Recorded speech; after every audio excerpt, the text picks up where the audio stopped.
Bien, alors après avoir vu les positions, la position d'un point dans un repère, alors que ce soit avec un système de coordonnées cartésiennes, cylindrique ou sphérique, on va s'intéresser maintenant à la vitesse de ce point.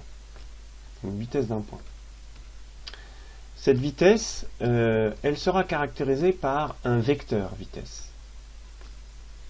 Alors pourquoi par un vecteur vitesse? Parce qu'on va avoir, à l'aide d'un vecteur vitesse, on va avoir une direction, une droite d'action, on va avoir un sens, tout simplement, et puis on aura évidemment une valeur, l'intensité de ce vecteur, la norme de ce vecteur, ce sera tout simplement la vitesse du point.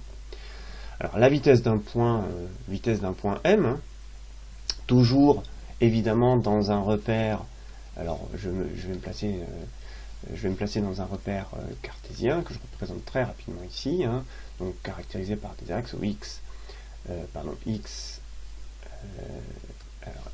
Y et Z, et le centre du repère O.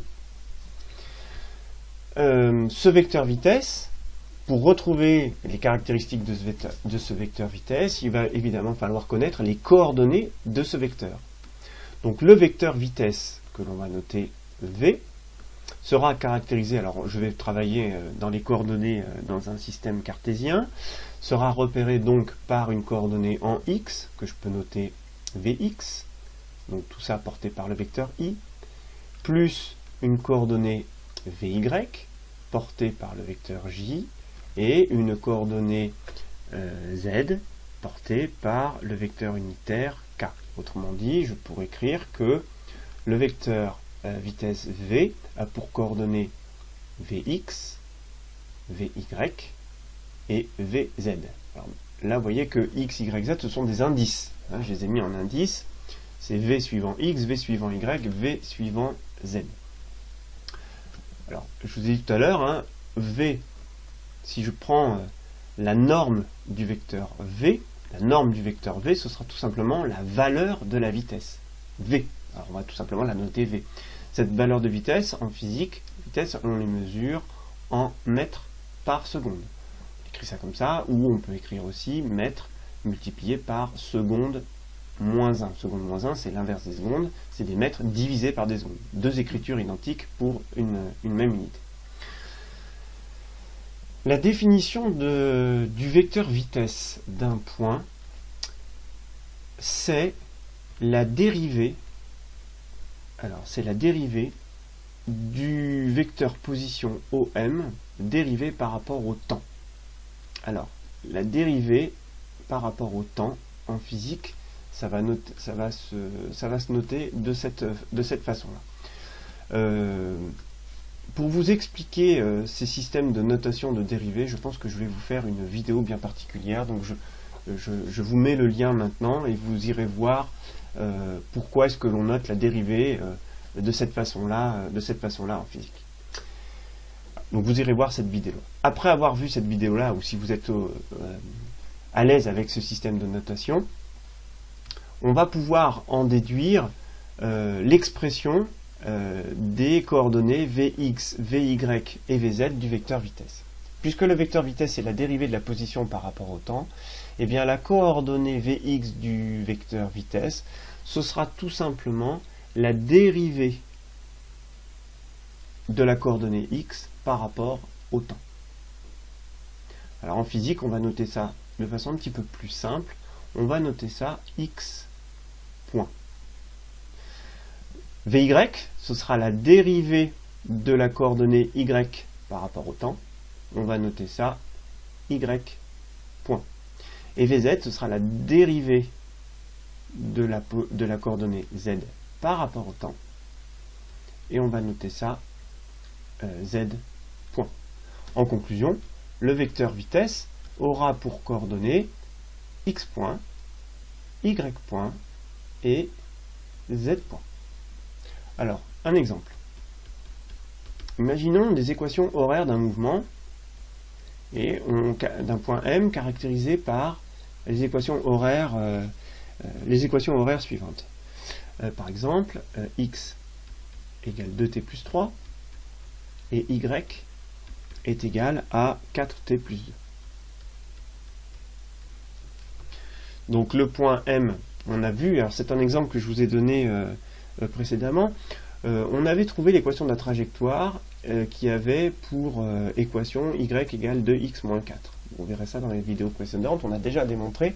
Donc ça, c'est l'équation de la trajectoire.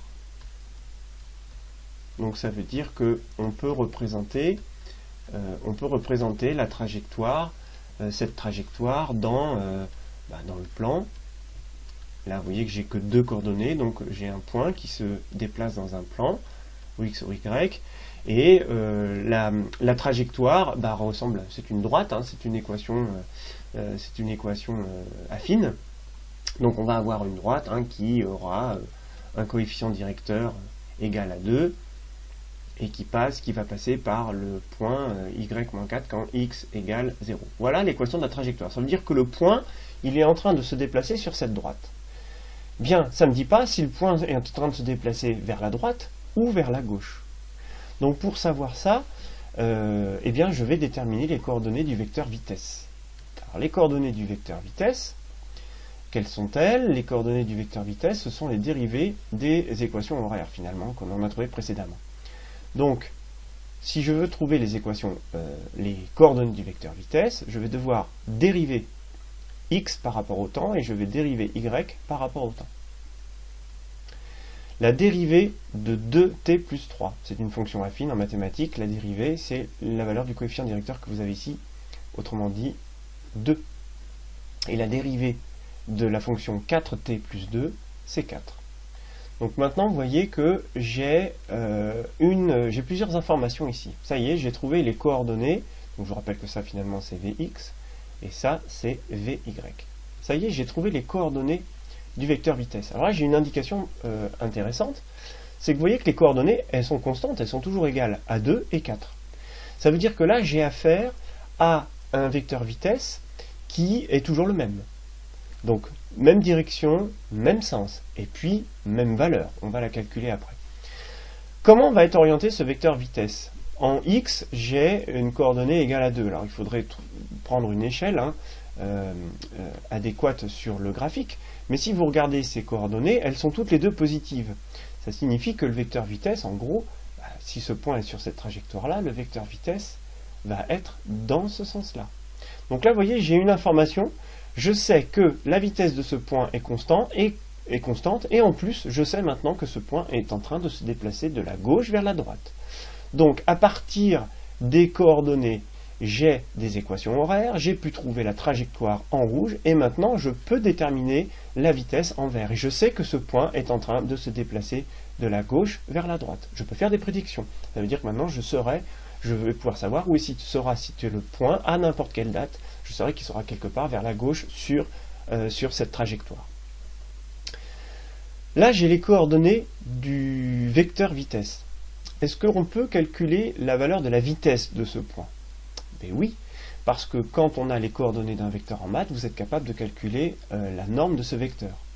Si je veux calculer la valeur de la vitesse, autrement dit en maths, la norme du vecteur vitesse, vous avez probablement vu en maths que la norme d'un vecteur, c'est tout simplement la racine carrée de la somme des carrés de ses coordonnées. Autrement dit, Vy au carré plus Vx au carré. Donc si je veux connaître la valeur de la vitesse de ce point, eh bien je prends tout simplement la racine carrée de Vx au carré, donc de 2 au carré, plus 4 au carré. Donc ici, j'aurai racine de 4 plus 16, autrement dit racine de 20. Vous calculerez avec votre calculatrice racine de 20. Racine de 20, la valeur, vous aurez donc ici la valeur de la vitesse que vous n'oublierez pas d'exprimer évidemment en mètres par seconde. Voilà, donc là, vous voyez qu'à partir d'une équation horaire, ça y est, on peut commencer à faire plein de choses. On peut déterminer une trajectoire, on peut déterminer l'orientation de la vitesse, et on peut même calculer la valeur d'une vitesse. Ici, effectivement, la vitesse ne dépend pas du temps, mais on aurait très bien pu trouver des coordonnées qui dépendent encore du temps. Donc on aurait eu une vitesse qui dépend du temps, une vitesse variable au cours du temps. Autrement dit, le point peut aller plus ou moins vite. Voilà pour cette notion de vitesse. Alors, dernière petite chose concernant la vitesse, là c'est quelque chose de beaucoup plus concret et calculatoire. Peut-être un petit rappel sur les vitesses. Donc les vitesses, l'unité du système international, hein, c'est le mètre par seconde. Ça, c'est l'unité du système international. Alors, je vous rappelle que ça s'écrit aussi mètre, seconde, moins 1. C'est la même chose. Il y a on peut exprimer la vitesse en plein de choses. On pourrait très bien exprimer, et on l'utilise très souvent dans la vie courante, hein, en kilomètres par heure. Alors, un petit truc pour convertir des kilomètres par heure en mètres par seconde, hein, si vous souhaitez passer des kilomètres par heure en mètres par seconde, il y a un moyen très simple. Pour passer des kilomètres par heure en mètres par seconde, vous divisez par 3,6. Et si vous voulez pas transformer des mètres par seconde en kilomètres par heure, vous allez multiplier par 3,6. Un exemple tout de suite, rapide, hein, 36 km/h. Alors 36 km par heure, c'est tout simplement 10 mètres par seconde. Voilà. Il y a un petit moyen simple pour s'en rappeler, hein, 10 mètres par seconde, c'est en gros la vitesse moyenne d'un coureur de 100 mètres. Hein. Un coureur de 100 mètres, il fait à peu près 100 mètres en 10 secondes. 100 mètres en 10 secondes, c'est 10 mètres par seconde. Donc ça veut dire que ce coureur court en moyenne, vous voyez, à 36 km/h. Voilà les ordres de grandeur. Si vous vous trompez dans la division et la multiplication, vous allez tout de suite trouver des choses relativement incohérentes. Alors il y a d'autres unités aussi. Hein. On peut utiliser le Mach. Alors le Mach, on l'utilise souvent pour étudier des objets qui se déplacent par rapport à la vitesse du son. Mach 1 ou 1 Mach, alors on dit Mach 1, c'est la vitesse du son. Mach 1, c'est 340 mètres par seconde. Donc voilà une unité. Hein. Et puis il y a d'autres unités. Maintenant, si on s'intéresse, si on fait de la voile, ou si on s'intéresse aux vitesses de bateau, on peut exprimer la vitesse des bateaux en nœuds. Alors un nœud, ça correspond à quoi?